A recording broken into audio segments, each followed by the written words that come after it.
ಹೆಸರು ಶಶಿಕಲಾ ನರಸಿಂಹರಾಜು, ಗುಡ್ಲ ನರಸಿಂಹನಹಳ್ಳಿ ನಮ್ದು. ನಿಮ್ಮನ್ನ ಈ ದಿನ ಇಲ್ಲಿ ಕರೆಸಿರೋ ಉದ್ದೇಶ ಏನಂದ್ರೆ, ನಿನ್ನೆ ಕೆಲವರು ಬಾಗೇಪಲ್ಲಿ ತಾಲೂಕು ಮತ್ತೆ ಶಿಡ್ಲಘಟ್ಟ ತಾಲೂಕವರು ಕೆಲವರು ಭೂಗಳ್ರು ಅವರು ನಮ್ಗೆ ಅವರು ಒಂದು ಮೀಡಿಯಾ ಮುಂದೆ ಒಂದು ಸ್ಟೇಟ್ಮೆಂಟ್ ಕೊಟ್ಟಿದ್ದಾರೆ ನಿಮ್ ಮುಖಾಂತರನೇ. ಏನು, ಗುಡ್ಲ ನರಸಿಂಹನಹಳ್ಳಿಯಲ್ಲಿ 19ನೇ ಸರ್ವೆ ನಂಬರ್ ಅಲ್ಲಿ 2 ಎಕರೆ 5 ಕುಂಟೆ ನಿವೇಶನಗಳಲ್ಲಿ ಸಂದೇಶ್ ಅವ್ರು ಬಂದು ಬೋರ್ಡ್ ಹಾಕಿ ಅವ್ರ ಹೆಸರಿಗೆ ಮಾಡಿಸ್ಕೊಳ್ಳೋ ರೀತಿ ಮಾತಾಡಿದ್ದಾರೆ. ಆಮೇಲೆ ಇನ್ನೊಬ್ರು ಲಾಯರ್ ಮುಖಾಂತರ ಒಂದು ಕಂಪ್ಲೇಂಟ್ ಆಗಿದೆ ನನ್ನ ಮೇಲೆನೆ, ಶಶಿಕಲಾ ಅವ್ರ ಮೇಲೆ ಕಂಪ್ಲೇಂಟ್ ಮಾಡಿದ್ದಾರೆ. ಏನು, ಬೋರ್ಡ್ ಹಾಕ್ಬಿಟ್ಟು ಈ ಬೋರ್ಡ್ ತೋರಿಸಿ 2 ಲಕ್ಷ 1 ಲಕ್ಷ 50,000 ಈ ರೀತಿ ಎಲ್ಲ ದುಡ್ಡುಗಳು ತಗೊಂಡಿದ್ದಾರೆ ಅಂಬೇಡ್ಕರ್ ಸೇವಾ ಸಮಿತಿ ಕರ್ನಾಟಕ ವತಿಯಿಂದ ಅಂತ ನಮ್ಮ ಸಂಘಟನೆ ಹೆಸರನ್ನು ಸಹ ಮೆನ್ಷನ್ ಮಾಡಿದ್ದಾರೆ. ಅದನ್ನ ವಿವರಣೆ ಕೊಡ್ತೀನಿ ಸರ್. ಈಗ ನಿಮ್ಗೆ 2017ರಲ್ಲಿ ಗುಡ್ಲ ನರಸಿಂಹನಹಳ್ಳಿ ಗ್ರಾಮ ತುಮ್ಮನಹಳ್ಳಿ ಪಂಚಾಯಿತಿಗೆ 2 ಎಕರೆ 5 ಕುಂಟೆ ನಿವೇಶನಗಳಿಗಾಗಿ ಮಂಜೂರಾಗಿರುತ್ತೆ. ನಮ್ಮ ಪಂಚಾಯಿತಿಗೆ ಲಿಮಿಟ್ ಕೊಟ್ಟಿರ್ತಾರೆ. ನಮ್ಮ ಪಂಚಾಯಿತಿ ಲಿಮಿಟ್ ಬಂದಿರುತ್ತೆ 19ನೇ ಸರ್ವೆ ನಂಬರ್ ಅಲ್ಲಿ. ಆಮೇಲೆ ನಾವು 2017ರಿಂದ 2025 ತನಕ ಹೋರಾಟ ಮಾಡಿದ್ದೀವಿ. ಶಿಡ್ಲಘಟ್ಟ ತಾಲೂಕಲ್ಲಿ ಎಲ್ಲಾ ದಲಿತ ನಾಯಕರ ಹತ್ರ ಮತ್ತೆ ಅಫಿಷಿಯಲ್ ಆಗಿ ಎಲ್ಲಾ ಅಧಿಕಾರಿಗಳ ಹತ್ರ ಎಲ್ಲಾರ ಕಡೆ ಹೋಗಿ ಸಾಕಾಗಿ ನಮ್ಗೆ ಕೊನೆಗೆ ಸಂದೇಶ್ ಅಣ್ಣವ್ರ ಬೆಂಬಲ ಸಿಕ್ತು. ನಮ್ಗೆ ಹೋದ್ವಿ ಸಂದೇಶ್ ಅಣ್ಣವರ ಟೀಮ್ಗ, ಅಂಬೇಡ್ಕರ್ ಸೇವಾ ಸಮಿತಿ ಸಂದೇಶ್ ಅಣ್ಣವ್ರ ಹತ್ರ ಹೋಗ್ಬಿಟ್ಟು, ಅಣ್ಣ ನಮ್ ಪರಿಸ್ಥಿತಿ ಈ ರೀತಿ ಇದೆ, 2017ರಲ್ಲಿ 2 ಎಕರೆ 5 ಕುಂಟೆ ಜಮೀನು ನಿವೇಶನಗಳಿಗಾಗಿ ಕಾಯ್ದಿರಿಸಿದ್ದಾರೆ. ಆದ್ರೆ ಅದನ್ನ ಮುಂಚೂಣಿಗೆ ತಂದು ನಮ್ಗೆ ಯಾವುದೇ ರೀತಿ ನಿವೇಶನಗಳನ್ನ ಹಂಚಿಲ್ಲ. ಇದ್ರ ಬಗ್ಗೆ ಸ್ವಲ್ಪ ಗಮನ ಕೊಟ್ಟು, ಅತಿ ನಿರ್ಗತಿಕರಿದ್ದಾರೆ ನಮ್ಮ ಪಂಚಾಯಿತಿಯಲ್ಲಿ, ನಮ್ಮ ಊರಿನಲ್ಲಿ ಗುಡ್ಲ ನರಸಿಂಹನಹಳ್ಳಿಯಲ್ಲಿ, ಅವ್ರಿಗೆ ನಿಮ್ ಕಡೆಯಿಂದ ನಮ್ಗೊಂದು ಆಧಾರ ಮಾಡ್ಕೊಡಿ ಬನ್ನಿ ಅಂತ ನಾವೇ ಹೋಗಿ ಕರ್ದಿದ್ದು. ನಮ್ಮ ಗುಡ್ಲ ನರಸಿಂಹನಹಳ್ಳಿ ಗ್ರಾಮಸ್ಥರೇ ಹೋಗಿ ಕರೆದಾಗ ಅವರು ಆಯ್ತು ಅಂತ ಹೇಳಿ ಎಲ್ಲಾ ಡಾಕ್ಯುಮೆಂಟ್ಸ್ ಚೆಕ್ ಮಾಡಿ ಆಮೇಲೆ ಒಂದಿನ ಬರ್ತಾರೆ ನಮ್ಮೂರ್ಗೆ. ಬಂದಾಗ ನಮ್ಮೂರಿನ ಜನನ ಒಪಿನಿಯನ್ ತಗೊಂತಾರೆ, ಏನು ಯಾವ ರೀತಿ ಇದು ಅಂತ ಅಂದಾಗ, ನಮ್ಗೆ ನಿವೇಶನಗಳಿಲ್ದಿದ್ದವರು ನಿರ್ಗತಿಕರು ನಮ್ಮ ಊರಿನಲ್ಲಿ ಸುಮಾರು 80-90 ಕುಟುಂಬಗಳಿದಾವೆ, ನಮ್ಗೆ ನಿಮ್ ಕಡೆಯಿಂದ ಒಂದು ದಾರಿ ಮಾಡ್ಕೊಡಿ ಅಂತ ಹೇಳಿ ನಮ್ಮ ಗ್ರಾಮಸ್ಥರೆಲ್ಲ ಹೇಳಿದ್ರು ಅವ್ರಿಗೆ. ಆಗ ಡಿಸೆಂಬರ್ ತಿಂಗಳಲ್ಲಿ ಸಂದೇಶ್ ಅಣ್ಣನವರು ಡಿಸಿಗೆ ಮತ್ತೆ ತಹಶೀಲ್ದಾರ್ಗೆ ಎಲ್ಲರಿಗೂ ರಿಕ್ವೆಸ್ಟ್ ಮಾಡಿ ಡಿಸಿಗೆ ಒಂದು ಲೆಟರ್ ಹಾಕಿದಾಗ, ನಮ್ಮ ಅಂಬೇಡ್ಕರ್ ಸೇವಾ ಸಮಿತಿ ಕರ್ನಾಟಕದ ವತಿಯಿಂದ ಡಿಸಿ ಕಡೆಯಿಂದ ತಹಶೀಲ್ದಾರ್ಗೆ ಒಂದು ಲೆಟರ್ ಬರುತ್ತೆ. ಏನು, ಗುಡ್ಲ ನರಸಿಂಹನಹಳ್ಳಿ ಗ್ರಾಮದಲ್ಲಿ ನಿಯಮಾನುಸಾರ ಅವ್ರಿಗೆ ಸೈಟ್ಗಳು ಮಾಡ್ಕೊಡಿ ಅಂತ ಹೇಳಿ ಬರುತ್ತೆ. ಆಗ ಸಂದೇಶ್ ಅಣ್ಣವರು ಮತ್ತೆ ತಹಶೀಲ್ದಾರು ಎಲ್ಲಾ ಅಧಿಕಾರಿಗಳು ಬಂದು ನಾವೊಂದು ಧರಣಿ ಕುತ್ಕೊಂತೀವಿ. ಡಿಸೆಂಬರ್ ತಿಂಗಳಲ್ಲೇ ಧರಣಿ ಕುತ್ಕೊಂತೀವಿ. ಆಗ PDO ಬಂದು ಅವರು ನಮ್ಮ ಆಧಾರಗಳನ್ನ ಕಲೆಕ್ಟ್ ಮಾಡ್ಕೊಂಡು, ಆಯ್ತು ಸರ್ ನಾವು ಮಾಡ್ಕೊಡ್ತೀವಿ, ಯಾರು ಕಾಂಪೌಂಡ್ ಹಾಕ್ತಿದಾರೋ ಅವ್ರನ್ನ ತೆರವು ಮಾಡಿ ನಾವು ನಿವೇಶನಗಳಿಗೆ ಮಾಡ್ಕೊಡ್ತೀವಿ ಅಂತ ಹೇಳಿ ಉತ್ತರ ಕೊಟ್ಟು ಅವರು ಒಂದು ಸ್ಟೇಟ್ಮೆಂಟ್ ತಗೊಂಡು ಹೋಗಿರ್ತಾರೆ. ಅದಾದ್ಮೇಲೆ ಸುಮಾರು ಒಂದು 15 ದಿನ ಆದ್ಮೇಲೆ ಒತ್ತುವರಿ ತೆರವು ಮಾಡಕ್ ಬರ್ತಾರೆ. ಅದೇ ತಿಂಗಳಲ್ಲಿ, ಡಿಸೆಂಬರ್ ತಿಂಗಳಲ್ಲಿ ಕಾಂಪೌಂಡ್ ಏನಿದೆಯೋ ಅದನ್ನೆಲ್ಲ ಬೀಳ್ಸೋದಕ್ಕೆ ಅಧಿಕಾರಿಗಳ ಮುಖಾಂತರ ಸಂದೇಶ್ ಅಣ್ಣನವರು ನಮ್ಮ ಗ್ರಾಮಕ್ಕೆ ಭೇಟಿ ನೀಡ್ತಾರೆ. ಆಗ ಕಾಂಪೌಂಡ್ ತೆರವುಗೊಳಿಸ್ಬಿಟ್ಟು ಬೋರ್ಡ್ ಹಾಕ್ತಾರೆ. ಬೋರ್ಡ್ ಹಾಕಿದ್ದು ಒಂದು 15 ದಿನಕ್ಕೆ ಮತ್ತೆ ಒಂದು ಸ್ಟೇ ಬರುತ್ತೆ ಅದ್ರ ಮೇಲೆ. ಏನಂತ, 53 ಅರ್ಜಿ ಹಾಕೊಂಡಿದೀವಿ ನಾವು, ಇದು ಸೈಟ್ಗಳು ಮಾಡಬಾರ್ದು ಅಂತ ಹೇಳಿ ಒಂದು ಸ್ಟೇ ಬರುತ್ತೆ. ಆಗ ಸಂದೇಶ್ ಅಣ್ಣವ್ರಿಗೆ ಹೇಳಿದಕ್ಕೆ, ಆಯ್ತು ಬಿಡಮ್ಮ, 4 ಜನಕ್ಕೆ ಒಳ್ಳೇದಾಗ್ಬೇಕು ಅಂತ ಹೇಳ್ಬಿಟ್ಟು ನಾವು ಮಾಡಿದೀವಿ, ಆ ಸ್ಟೇ ವೆಕೇಟ್ ಆಗುತ್ತೆ, ಆದ್ಮೇಲೆ ಮಾಡ್ಕೊಳ್ಳುತ್ತೆ, ನಿಮ್ಗೆ ಬರುತ್ತೆ ಜಾಗ ಅಂತ ಹೇಳಿ ನಮ್ಗೊಂದು ಭರವಸೆ ಕೊಡ್ತಾರೆ. ಇದ್ರ ಉದ್ದೇಶ, ಇಷ್ಟು ಹೇಳಿದ ಉದ್ದೇಶ ಏನು ಅಂದ್ರೆ, ನಾನು ಸುಮಾರು 10 ವರ್ಷಗಳಿಂದ ಯಾವ ಅಧಿಕಾರಿಗಳನ್ನ ಅದು ಕೈಗೆ ತಗೊಂಡಿರ್ಲಿಲ್ಲ. ನಾವೊಂದು ಬೋರ್ಡ್ ಹಾಕಿದ್ದಾದ್ಮೇಲೆ ಬೇರೆ ವ್ಯಕ್ತಿ ಅಲ್ಲಿ ಹೋಗೋದಕ್ಕೆ ಆಶ್ವಾಸನೆ ಇಲ್ಲ, ಯಾರು ಹೋಗೋದಕ್ಕೂ ಧೈರ್ಯ ಮಾಡ್ಲಿಲ್ಲ.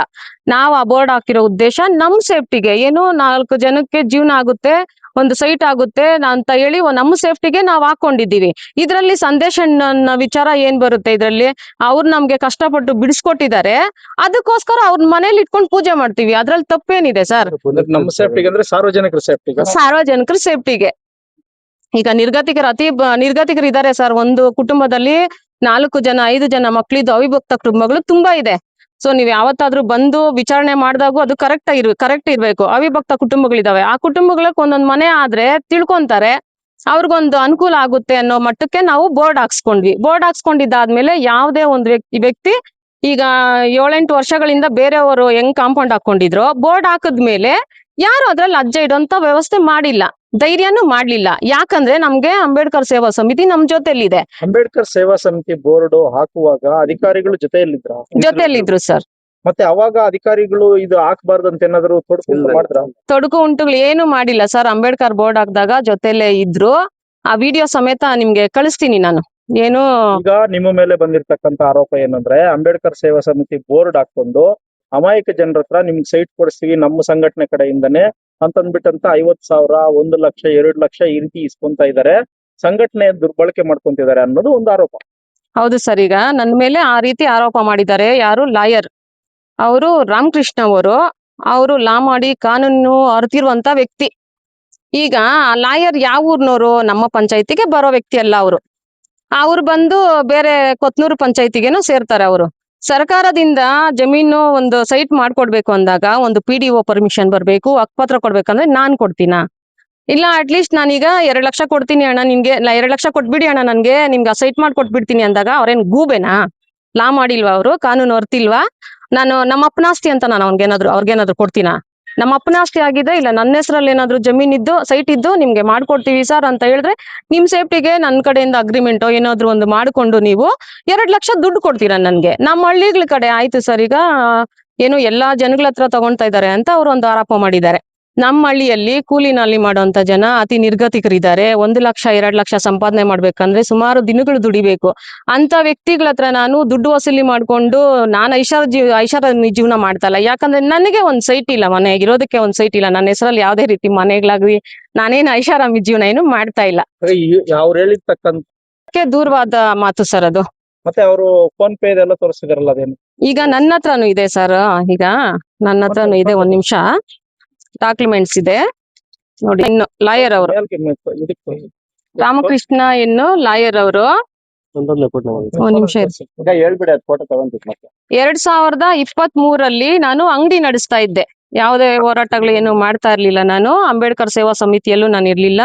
ಗೊರ್ಮಡ್ಗು ಕ್ರಾಸ್ ಅಂತ ಬರುತ್ತೆ, ಅಲ್ಲಿ ನಾನು ಅಂಗಡಿ ನಡೆಸ್ತಾ ಇದ್ದೆ, ಚಿಲ್ಲರೆ ಅಂಗಡಿ. ಅಲ್ಲಿನ ವ್ಯವಹಾರಗಳು ನೋಡಿ ಅವರು ನಮ್ಮ ಅಂಗಡಿ ಕಡೆ ಬಂದು ಹೋಗೋ ರೀತಿ ಮಾಡಿ ನನಗೆ ಬಡ್ಡಿ ವ್ಯವಹಾರಕ್ಕೆ ಅಂತ ದುಡ್ಡು ಕೊಟ್ರು. ನನ್ನ ಹತ್ರ ಚೆಕ್ಗಳು ತಗೊಂಡು ನನಗೆ ರಾಮಕೃಷ್ಣ ಅನ್ನೋರು, ಲಾಯರ್ ರಾಮಕೃಷ್ಣ ಅವರು 10 ರೂಪಾಯಿ ಇಂಟ್ರೆಸ್ಟ್ ರೀತಿ ನನ್ಗೆ 50,000 ಫಸ್ಟ್ ದುಡ್ಡು ಕೊಟ್ರು. ಅದಾದ್ಮೇಲೆ ನಾನು ಫೋನ್ ಪೇ ಮುಖಾಂತರನೇ ಅವ್ರಿಗೆ ಕ್ಲಿಯರ್ ಮಾಡಿದೀನಿ.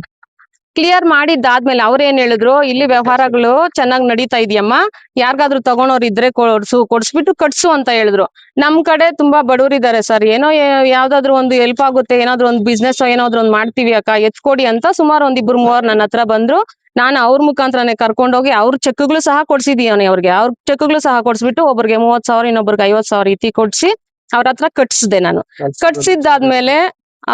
ಕಟ್ಸಿದಾದ್ಮೇಲೆ ಚೆಕ್ಗಳು ರಿಟರ್ನ್ ಕೊಡಿ ಸರ್ ಅಂತಂದೆ ನಾನು. ಚೆಕ್ಗಳು ರಿಟರ್ನ್ ಕೊಡಿ ಅಂತ ಹೇಳಿದಾಗ, ನೀನ್ ಯಾವ್ದು ನನಗೆ 1 ರೂಪಾಯಿ ಕೊಡ್ಬೇಡ, ಚೆಕ್ಗಳು ರಿಟರ್ನ್ ಕೊಟ್ಬಿಡ್ತೀನಿ ನಾನು ಅನ್ಬಿಟ್ಟು ನನ್ನ ಹತ್ರ ಅಸಭ್ಯವಾಗಿ ನಡ್ಕೊಂಡ್ರು. ಯಾವ ರೀತಿ ಅಸಭ್ಯವಾಗಿ ನೋಡಿ? ಲೈಂಗಿಕ ಕಿರುಕುಳ ಕೊಟ್ರು ಸರ್. ನೀನ್ ಕೇಳಿದ್ದು ಮಾಡ್ತೀನಿ ನಾನು, ನೀನ್ ಕೊಡೋದೇ ಬೇಕಾಗಿಲ್ಲ ನನ್ಗೆ, ದುಡ್ಡು ಎಷ್ಟು ಕೊಟ್ಟಿದ್ದೀನಿ ಅದಕ್ಕೆಲ್ಲ 1 ರೂಪಾಯಿನೂ ಬೇಡ ನನ್ಗೆ ಅಂತೇಳಿ ಅಸಭ್ಯವಾಗಿ ನಡ್ಕೊಂಡ್ರು. ಆಗ ನಾವು ದುಡ್ಡು ವ್ಯವಹಾರ ಮಾಡಿದಾಗ ನಮ್ಮ ಯಜಮಾನ್ರು ಜೊತೆಲೇ ಇದ್ರು. ಆಮೇಲೆ ನನ್ನ ಹತ್ರ ಇವ್ರು ಯಾವಾಗ ಈ ರೀತಿ ಎಲ್ಲ ನಡ್ಕೊಂಡ್ರು ಅಂತಂದಾಗ ನಮ್ಮ ಯಜಮಾನ್ರಿಗೆ ಹೇಳಿದ್ರೆ ನಮ್ಮ ಮನೇಲಿ ಗಲಾಟೆಗಳಾಗುತ್ತೆ, ನಮ್ಮ ಸಂಸಾರ ಹಾಳಾಗುತ್ತೆ ಅಂತ ಹೇಳ್ಬಿಟ್ಟು ನಾನೇನ್ ಮಾಡ್ದೆ, ಅದನ್ನ ಫೇಸ್ ಮಾಡೋಣ ಬಿಡು, ನಾವೇ ಏನ್ ಸುಮ್ನೆ ಇವ್ರ ಹತ್ರ ಎಲ್ಲ ನಾನೊಂದು ಹೋರಾಟಗಾರ್ತಿಯಾಗಿ ನಾನು ಇದಕ್ಕೆಲ್ಲ ಭಯ ಬಿದ್ಕೊಂಡು ಕುತ್ಕೊಳ್ಳೋಳಲ್ಲ, ಸರಿ ಅವ್ರ ಏನ್ ಮಾಡ್ತಾರೋ ಮಾಡ್ಲಿ ಅಂತ ಹೇಳ್ಬಿಟ್ಟು ನಾನು ಸುಮ್ಮನೆ ಇದ್ದೆ ಸರ್. ಅತಿ ಮಿಂಚು ಹೋದಾಗ ಅವ್ರ ಏನ್ ಮಾಡಿದ್ರು, ನಾನು ಅವರ ಮಾತುಗಳಿಗೆ ಒಪ್ಪಲಿಲ್ಲ ಅನ್ನೋ ಕಾರಣಕ್ಕೆ ಯಾರೋ ಲಕ್ಷ್ಮಮ್ಮ ಅನ್ನೋ ವ್ಯಕ್ತಿ, ನನಗೆ ಗೊತ್ತೇ ಇಲ್ಲ ಸರ್, ನಾನು ಅವ್ರ ಮುಖ ಸಹ ನೋಡಿಲ್ಲ. ಅವ್ರ ಕಡೆಯಿಂದ ರೂರಲ್ ನಮ್ಮ ಗ್ರಾಮಾಂತರ ಠಾಣೆಯಲ್ಲಿ ಒಂದು ಕಂಪ್ಲೇಂಟ್ ಕೊಟ್ಟಿರ್ತಾರೆ. ಏನಂತ, ಲಕ್ಷ್ಮಮ್ಮ ಅನ್ನೋರ್ ಕಡೆಯಿಂದ 2 ಲಕ್ಷ ದುಡ್ಡು ಸೈಟ್ ಕೊಡಿಸ್ತೀನಿ ಅಂತ ಹೇಳಿ 2 ಲಕ್ಷ ದುಡ್ಡು ತಗೊಂಡು ಇವ್ರು ನನ್ಗೆ ಸೈಟು ಕೊಟ್ಟಿಲ್ಲ, ಏನೂ ಇಲ್ಲ, ಮನೆ ಹತ್ರ ಹೋದ್ರೆ ಮನೆ ಹತ್ರ ಗಲಾಟೆ ಮಾಡಿ ನನ್ನ ಪ್ರಾಣ ಬೆದರಿಕೆ ಹಾಕಿ ನನ್ನನ್ನ ಹೊರಗಡೆ ಕಳ್ಸಿದ್ದಾರೆ ಸರ್ ಅಂತ ಹೇಳ್ಬಿಟ್ಟು ಒಂದು ಕಂಪ್ಲೇಂಟ್ ಕೊಟ್ಟು ಈ ಮೆಸೇಜಸ್ ಹಾಕಿರ್ತಾರೆ ಅವರ ಇದಕ್ಕೆ. ಏನು ನಾನು ಅವ್ರ ಹತ್ರ ಏನ್ ಹೇಳಿರ್ತೀನಿ, ಅಣ್ಣ ಇಂಥ ಡೇಟ್ ಕೊಡ್ತೀನಿ ಅಣ್ಣ, ಇಂಥ ಡೇಟ್ ಆಗಿಲ್ಲ, ಅಮೌಂಟ್ ಪೂರ್ತಿ ಕ್ಲಿಯರ್ ಮಾಡ್ಕೊಂತೀನಿ ಬಿಡಿ ಅಣ್ಣ ಅಂತ ನಾನು ಮೆಸೇಜ್ ಮಾಡಿರ್ತೀನಿ. ಆ ಮೆಸೇಜ್ಗಳನ್ನ ಅವ್ರ ಕಂಪ್ಲೇಂಟ್ ಏನಿದೆಯೋ ಅದಕ್ಕೆ ಅಟ್ಯಾಚ್ ಮಾಡಿರ್ತಾರೆ ಸರ್. ಅವ್ರ ಕಂಪ್ಲೇಂಟ್ಗೆ ಅಟ್ಯಾಚ್ ಮಾಡಿದಾಗ ನಾನು ಹೋಗಿ ಸಾಹೇಬ್ರ ಹತ್ರ ಕೇಳ್ತೀನಿ. ನಮ್ಮ ಗ್ರಾಮಾಂತರ ಸ್ಟೇಷನ್ ಅಲ್ಲಿ ASI ಸರ್ ಇದ್ದಾರೆ, ಅವ್ರು ಕರ್ಸಿದ್ರು ನನಗೆ. ಹೋದೆ, ನೋಡಿ ಸರ್ ನಾನು ಲಕ್ಷ್ಮಮ್ಮ ಅನ್ನೋರ್ ನೋಡಿಲ್ಲ, ನಾನು ಅವ್ರ ಹತ್ರ ಯಾವುದೇ ವ್ಯವಹಾರ ಮಾಡ್ಲಿಲ್ಲ ನಾನು. ಇನ್ನು ರಾಮಕೃಷ್ಣ ಅನ್ನೋರ ಹತ್ರ ನಾನು ಬಡ್ಡಿ ವ್ಯವಹಾರ ಮಾಡಿದೀವಿ, ಅವ್ರು ಬಡ್ಡಿಗಳು ಕೊಡ್ತಾರೆ. ನಾನು ಒಂದ್ ಇಬ್ರು ಮೂವರ್ಗೆ ಎತ್ಕೊಟ್ಟಿದ್ದೀನಿ ಸರ್. 4 ಊರಲ್ಲಿ 4-5 ಜನ ಇದಾರೆ, ಎತ್ಕೊಟ್ಟಿದ್ದೀನಿ ಸರ್. ನಾನು ಅವ್ರ ಹತ್ರ ಕಟ್ಸಿದೀನಿ ಸಹ. ನನ್ಗೆ ಚೆಕ್ಗಳು ಕೊಡಿ ಅಂತ ಕೇಳಿದಾಗ ಲಕ್ಷ್ಮಮ್ಮ ಅನ್ನೋರು ಯಾರನ್ನೋ 3ನೇ ವ್ಯಕ್ತಿ ತಂದು ಇಲ್ಲಿ ಅಡ್ಡ ಹಾಕಿದ್ದಾರೆ, ನನಗೂ ಅದಕ್ಕೂ ಸಂಬಂಧ ಇಲ್ಲ ಅಂತ ಹೇಳಿದಾಗ, ಆಯ್ತಮ್ಮ ನೀನು ಬಂದು ಅವ್ರನ್ನ ಕರೆಸ್ತೀನಿ, ಬಂದು ಮಾತಾಡಿ ಅಂತ ಹೇಳಿದ್ರು. ರಾಮಕೃಷ್ಣ ಅವರು ಬಡ್ಡಿ ವ್ಯವಹಾರ ಲೈಸೆನ್ಸ್ ಯಾವುದೇ ರೀತಿ ಇಲ್ಲ ಸರ್. ಮತ್ತೆ ನೀವೇನಾದ್ರೂ ಕೇಳಿದ್ರ ಲೈಸೆನ್ಸ್ ಇದೆಯಾ ಏನು ಅಂತ? ನಾನು ಯಾವುದೇ ರೀತಿ ಕೇಳಿಲ್ಲ ಸರ್. ಅಂಗಡಿಯಲ್ಲಿ ವ್ಯವಹಾರ ನಡೀತಾ ಇತ್ತು, ಕಷ್ಟಗಳು ಬೇರೆ ತುಂಬಾ. ಕಟ್ತೀವಿ ಸರ್ ಅಂತ ಒಂದು ನಂಬಿಕೆ ಮೇಲೆ ಅವರು ಕೊಟ್ರು, ನಾನು ನಂಬಿಕೆ ಮೇಲೆ ತಗೊಂಡು ಕಟ್ತಾ ಇದ್ದೆ. ನನ್ನ ಚೆಕ್ಗಳನ್ನ ನನ್ನ ಆಧಾರಕ್ಕೋಸ್ಕರ, ಅವರ ದುಡ್ಡಿನ ಆಧಾರಕ್ಕೋಸ್ಕರ ಚೆಕ್ಗಳು ತಗೊಂಡಿದ್ದಾದ್ಮೇಲೆ ನಾನೆಲ್ಲ ಪೂರ್ತಿ ಅಮೌಂಟ್ ಕಟ್ಟಿದಾಗ ಚೆಕ್ ರಿಟರ್ನ್ ಕೇಳಿದಾಗ ಆವಾಗ ಇದೆಲ್ಲ ಸೃಷ್ಟಿಯಾಗಿದ್ದು. ಅದಾದ್ಮೇಲೆ ಒಂದು ಸುಬ್ಬಾರೆಡ್ಡಿ ಕೇಸ್ ವಿಚಾರವಾಗಿ ನಮ್ಮ ಅಂಬೇಡ್ಕರ್ ಸೇವಾ ಸಮಿತಿ ಕಡೆಯಿಂದ ಒಂದು ಪ್ರೆಸ್ ಮೀಟ್ ಆಗುತ್ತೆ. ಅವ್ರ ಆಪೋಸಿಟ್ ಆಗಿ ನಮ್ಮ ರಾಜ್ಯಾಧ್ಯಕ್ಷರು ಮಾತಾಡ್ತಾರೆ. ನಾವು ನಮ್ಮ ತಾಲೂಕ್ ಕಡೆಯಿಂದ ನಾನು ಒಬ್ಳೆ ಸಹ ಪ್ರೆಸ್ ಮೀಟ್ ಮಾಡೋದು. ಏನಂತ ಇವರು ಸುಬ್ಬಾರೆಡ್ಡಿ ಏನು ಮಾಡ್ತಾ ಇದಾರೋ ಅದಕ್ಕೆಲ್ಲ ವಿತ್ ಪ್ರೂಫ್ ಸಹ ತೋರಿಸ್ತಾ ಇದ್ದಾರೆ ಸಂದೇಶ್ ಅಣ್ಣನವರು. ಇವರು ಗಾಳಿಯಲ್ಲಿ ಗುಂಡು ಬೀಸೋ ಕೆಲಸ ಮಾಡ್ಬೇಡ ಸಂದೇಶ್, ಯಾರು ವೈಶಂಕರ್ ಅನ್ನೋರು ಪ್ರೆಸ್ ಮೀಟ್ ಅಲ್ಲಿ ಮಾತಾಡಿದ್ರು. ನಿನ್ ಗಂಡ್ಸಾದ್ರೆ ಬಾ ಸಂದೇಶ್, ನಾವ್ ನೋಡ್ಕೊಂತೀವಿ, ಮಾತಾಡ್ತೀವಿ, ಹಾಗೆ ಹೇಗೆ ಅಂತೆಲ್ಲ ಮಾತಾಡಿದ್ರು. ನಮಗೆ ನಮ್ಮ ರಾಜ್ಯಾಧ್ಯಕ್ಷರನ್ನ ಗೌರವ ಕಾಪಾಡ್ಕೊಳ್ಳೋದು ನಮ್ಮ ಧರ್ಮ, ನಮ್ಮ ಕರ್ತವ್ಯ ಅದು. ನಾನು ಮಾತಾಡ್ದೆ, ಪ್ರೆಸ್ ಮೀಟಿಂಗ್ ಅಲ್ಲಿ ಮಾತಾಡ್ದೆ. ನಾನು ಗಂಡ್ಸಾದ್ರೆ ಬಾ ಅಂತ ಕರಿತಾ ಇದ್ದೀಯಲ್ರಿ ನೀವು, ಈಗ ಆಲ್ರೆಡಿ ಸೋಮಲಾಪುರದ್ದು ತೋರಿಸ್ತಾ ಇದ್ದಾರೆ, ಈಗ ಸುಮ್ನೆ ನೀವ್ ಯಾಕ್ರಿ ಮೈಯೆಲ್ಲ ಪರ್ಚ್ಕೊಂತೀರಾ? ಸುಬ್ಬಾರೆಡ್ಡಿ MLA ಸುಬ್ಬಾರೆಡ್ಡಿ ಅವ್ರ ಕಡೆ ಮೇಲೆ ಅವ್ರು ಆರೋಪ ಮಾಡಿದ್ದಾರೆ, ಅದು ಏನಿದ್ರೇನು ಅವ್ರು ಮಾತಾಡ್ಕೊಂತಾರೆ, ನಿಮ್ಗೆ ಯಾಕೆ ಅಂತೆಲ್ಲ ನಾನು ಈ ರೀತಿ ಎಲ್ಲ ಕ್ವಶನ್ ಮಾಡಿದ್ದೆ ಸರ್. ಇದೆಲ್ಲ ಆದ್ಮೇಲೆ ಈಗ ಇಡೀ ರಾಜ್ಯನೇ ನೋಡ್ತಾ ಇದೆ, ನಿಮ್ಗೆಲ್ಲ ಗೊತ್ತಿದ್ದಂಗೆ ಏನೇನ್ ನಡೀತಾ ಇದೆ. ಸಂದೇಶ್ ಅಣ್ಣವ್ರು ಏನ್ ಮಾಡಿದ್ದಾರೆ, MLA ಇವ್ರದ್ದು ಏನೇನು ಹೊರಗಡೆ ತೆಗ್ದಿದ್ದಾರೆ. ನಿಮ್ಮ ಫೈನಾನ್ಸ್ ವಿಚಾರ 2023ರಲ್ಲಿ ನಾನು ದುಡ್ಡಿನ ವ್ಯವಹಾರ ಮಾಡಿರೋದು, ಬಡ್ಡಿ ವ್ಯವಹಾರ ಅವ್ರು ಮಾಡಿರೋದು. ನಾನು ಅಂದ್ರೆ ಒಂದು 8 ತಿಂಗಳು 9 ತಿಂಗಳು ಆಗಿರುತ್ತೆ ಸರ್ ನನ್ನ ಸಂಘಟನೆಗೆ ಸೇರ್ಕೊಂಡು. ಇನ್ನು ನಾನು ಆದೇಶ ಪ್ರಮಾಣ ಪತ್ರ ಸಹ ತಗೊಂಡಿಲ್ಲ, ಇನ್ನು ಸರ್ವಿಸ್ ಮಾಡ್ತಾ ಇದ್ದೀವಿ ನಮ್ ರಾಜ್ಯಾಧ್ಯಕ್ಷರು ಅವರೇ ಅಂತ ಹೇಳ್ಬಿಟ್ಟು. ಅದು ಬಿಟ್ರೆ ನಮ್ಮ ದುಡ್ಡು ವ್ಯವಹಾರಕ್ಕೂ ಸಂದೇಶ್ ಅಣ್ಣ ಅಂಬೇಡ್ಕರ್ ಸೇವಾ ಸಮಿತಿಗೂ ಯಾವುದೇ ಸಂಬಂಧ ಇಲ್ಲ. ನಾನು ಒಂದು 7-8 ತಿಂಗಳಾಯ್ತು ಅಷ್ಟೇ ನನ್ನ ಸಂಘಟನೆಗೆ ಸೇರ್ಕೊಂಡು. ಆಮೇಲೆ SP ಸಾಹೇಬ್ರ ಗಮನಕ್ಕೊಂದು ಹೇಳ್ಬೇಕು ಸರ್. ನಾನೀಗ ಕಂಪ್ಲೇಂಟ್ ಮಾಡಿದ್ದಾರೆ, ಮೊನ್ನೆನೆ ಏನೋ ಕಂಪ್ಲೇಂಟ್ ಮಾಡಿದ್ದಾರೆ ಸರ್ ಅವರು SP ಸಾಹೇಬ್ರ ಹತ್ರ. ಏನಂತ ಮಾಡಿದ್ದಾರೆ, 1 ವರ್ಷದ ಹಿಂದೆ ನಾನು ಇವ್ರ ಹತ್ರ ಲಕ್ಷ್ಮಮ್ಮ ಅನ್ನೋರ್ ಕಡೆಯಿಂದ ಕಂಪ್ಲೇಂಟ್ ಮಾಡಿಸಿದ್ದಾರೆ ಸಾಹೇಬ್ರ ಹತ್ರ, SP ಸಾಹೇಬ್ರ ಹತ್ರ. 1 ವರ್ಷದ ಹಿಂದೆ ನಾನು ಇವ್ರ ಹತ್ರ 2 ಲಕ್ಷ ದುಡ್ಡು ಕೊಟ್ಟು ಸೈಟ್ಗಳು ಬೋರ್ಡ್ ತೋರಿಸಿ 2 ಲಕ್ಷ ದುಡ್ಡು ತಗೊಂಡಿದ್ದಾರೆ ಸರ್ ಅಂತ ಹೇಳಿ ಒಂದು ಮೆನ್ಷನ್ ಮಾಡಿ ಹೈಲೈಟ್ ಮಾಡಿ ತೋರಿಸಿದ್ದಾರೆ. ಏನಂತ 2 ಲಕ್ಷ ಇವರು 1 ವರ್ಷದ ಹಿಂದೆ ನನ್ನ ಹತ್ರ ಬಂದು ಬೋರ್ಡ್ ತೋರಿಸ್ಬಿಟ್ಟು ನನ್ನ ಹತ್ರ ದುಡ್ಡು ತಗೊಂಡಿದ್ದಾರೆ, 2 ಲಕ್ಷ ಸೈಟ್ ಕೊಡಿಸ್ತೀನಿ ಅಂತ. ಅದೊಂದು ಗಮನದಲ್ಲಿ ಇರ್ಲಿ ಸರ್. ನಾನು ಸೇರಿ 8 ತಿಂಗಳಾಯ್ತು. ನಮ್ಮ ಊರಿನಲ್ಲಿ ಅಂಬೇಡ್ಕರ್ ಸೇವಾ ಸಮಿತಿ ಬೋರ್ಡ್ ಹಾಕಿ ನಾವು ಒತ್ತುವರಿ ಕಾಂಪೌಂಡ್ ತೆರವುಗೊಳಿಸಿ 8 ತಿಂಗಳಾಗಿದೆ. ಇವರು 1 ವರ್ಷದಿಂದ ಬಂದು ಬೋರ್ಡ್ ತೋರಿಸ್ತಾ ಇದ್ದೀನಿ ಅಂತ ಹೇಳ್ತಾ ಇದ್ದಾರೆ. ದಯವಿಟ್ಟು ಇದೊಂದು ಸ್ವಲ್ಪ ಹೆಡ್ಲೈನ್ ಅಲ್ಲಿ ಹಾಕಿ. ಅದು ತಪ್ಪು. ಯಾಕಂದ್ರೆ ನಾನು ಅಂಬೇಡ್ಕರ್ ಸೇವಾ ಸಮಿತಿಗೆ ಸೇರ್ಕೊಂಡೆ 8 ತಿಂಗಳಾಗಿದೆ ಸರ್. ಸಂದೇಶ್ ಅಣ್ಣನವ್ರಿಗೂ ಇದಕ್ಕೂ ಯಾವುದೇ ರೀತಿ ಸಂಬಂಧ ಇಲ್ಲ. ನಿಮ್ಮ ಬಡ್ಡಿ ವ್ಯವಹಾರಗೂ ಇದಕ್ಕೂ ಸಂಬಂಧನೇ ಇಲ್ಲ ಸರ್. ನೀವು ಹಣದ ವ್ಯವಹಾರ ಮಾಡಿರೋದು ಬಡ್ಡಿ ರೂಪದಲ್ಲಿ 10 ರೂಪಾಯಿ ಇಂಟ್ರೆಸ್ಟ್. ಈಗ ಇಲ್ಲೇ ಇದ್ದಾನೆ ಒಬ್ಬ ಹುಡುಗ ರವಿ ಅಂತ, ಈ ಹುಡುಗನ್ಗೆ 30,000 ಕೊಡ್ಸಿದೀನಿ. ಆ ಹುಡುಗನ್ ಚೆಕ್ ಸಮೇತ ಅವ್ರ ಹತ್ರನೇ ಇದೆ. ಅವನು ನನ್ನ ಅಕೌಂಟ್ಗೆ ಹಾಕ್ತಾ ಇದ್ದಿದ್ದು, ನಾನೇ ಮುಂದೆ ಹೋಗಿ ಕೊಡ್ತಾ ಇದ್ದಿದ್ದು. ಒಟ್ಟಾರೆಯಾಗಿ ಅವ್ರು ಮಾಡಿರ್ತಕ್ಕಂತ ಆರೋಪ ಎಲ್ಲಾ ಸತ್ಯಕ್ಕೆ ದೂರದ ಮಾತು. ಆಮೇಲೆ ಇನ್ನೊಂದ್ ಮಾತು ಹೇಳಿದ್ದಾರೆ ಶಂಕರ್ ಅವರು, ನಾನು ಅದು ಬೋರ್ಡ್ ಹಾಕಿರೋದು ತೆಗ್ಸಿಲ್ಲ ಅಂದ್ರೆ ನಾನು FIR ಮಾಡಿಸ್ತೀನಿ ಅಂತ ಹೇಳ್ತಾ ಇದ್ದಾರೆ. ನೋಡಿ sir, this property is belong to Sandesh ಅಂತಲ್ಲ ಅಲ್ಲಿರೋದು ಅಂಬೇಡ್ಕರ್ ಸೇವಾ ಸಮಿತಿ ಕರ್ನಾಟಕ. ನಿಷೇಧಗೊಳಿಸುತ್ತೇವೆ, ಒತ್ತುವರಿ ನಿಷೇಧಗೊಳಿಸ್ತೀವಿ, ಬೇರೆಯವ್ರಿಗೆ ಯಾರಿಗೂ ಆಸ್ವಾದನೆ ಇರಬಾರ್ದು ಅಂತ ಹೇಳಿ ಹಾಕಿದ್ದಾರೆ. ಅದು ನಮ್ಮ ಊರಿನ ಜನಕ್ಕೋಸ್ಕರ ಹಾಕೊಂಡಿದೀವಿ. ಅಷ್ಟು ಬಿಟ್ರೆ ಬೇರೆ ಯಾವ ರೀತಿನೂ ಆರೋಪಗಳು ಅವ್ರ ಮೇಲೆ ಮಾಡಬಾರ್ದು ಅಂತಾನೆ ಹೇಳ್ತೀನಿ ಸರ್. ಸ್ವತ್ತು ಕಬಳಿಕೆ ಮಾಡೋ ಅಂತವ್ರು ಈ ತರದ ಒಂದು ಷಡ್ಯಂತ್ರಗಳು ಮಾಡಿಸ್ತಾ ಇದಾರೆ ಇವ್ರ ಕಡೆಯಿಂದ? ಹೌದು ಸರ್, ಹೌದು. ಯಾರು ನಮ್ಗೆ ಅವರು ಊರಿನಲ್ಲಿ ಕೆಲವರೆಲ್ಲ ಮೊದಲು ಯಾರು ಕಾಂಪೌಂಡ್ ಹಾಕೊಂಡಿದ್ರು ಅವ್ರ ಮೇಲೆ ಡೌಟ್ ಇದೆ ಸರ್ ನನ್ಗೆ. ನಾನು ಇದೇ ಪರ್ಫೆಕ್ಟ್ ಆಗಿ ಹೇಳಕ್ ಆಗೋದಿಲ್ಲ. ಯಾಕಂದ್ರೆ ಬಡ್ಡಿ ವಿಚಾರ ತಗೊಂಡ್ ಬಂದು ಅಂಬೇಡ್ಕರ್ ಸೇವಾ ಸಮಿತಿಗೆ ಸೇರ್ಸಿದ್ರು ಇವ್ರು, ಯಾರು ಲಾಯರ್ ಅವರು. ಅವರೊಬ್ಬ ದೊಡ್ಡ ಫ್ರಾಡ್ ಇದ್ದಂಗಿದ್ದಾರೆ ಅವರು ಲಾಯರ್ ರಾಮಕೃಷ್ಣ ಅವರು.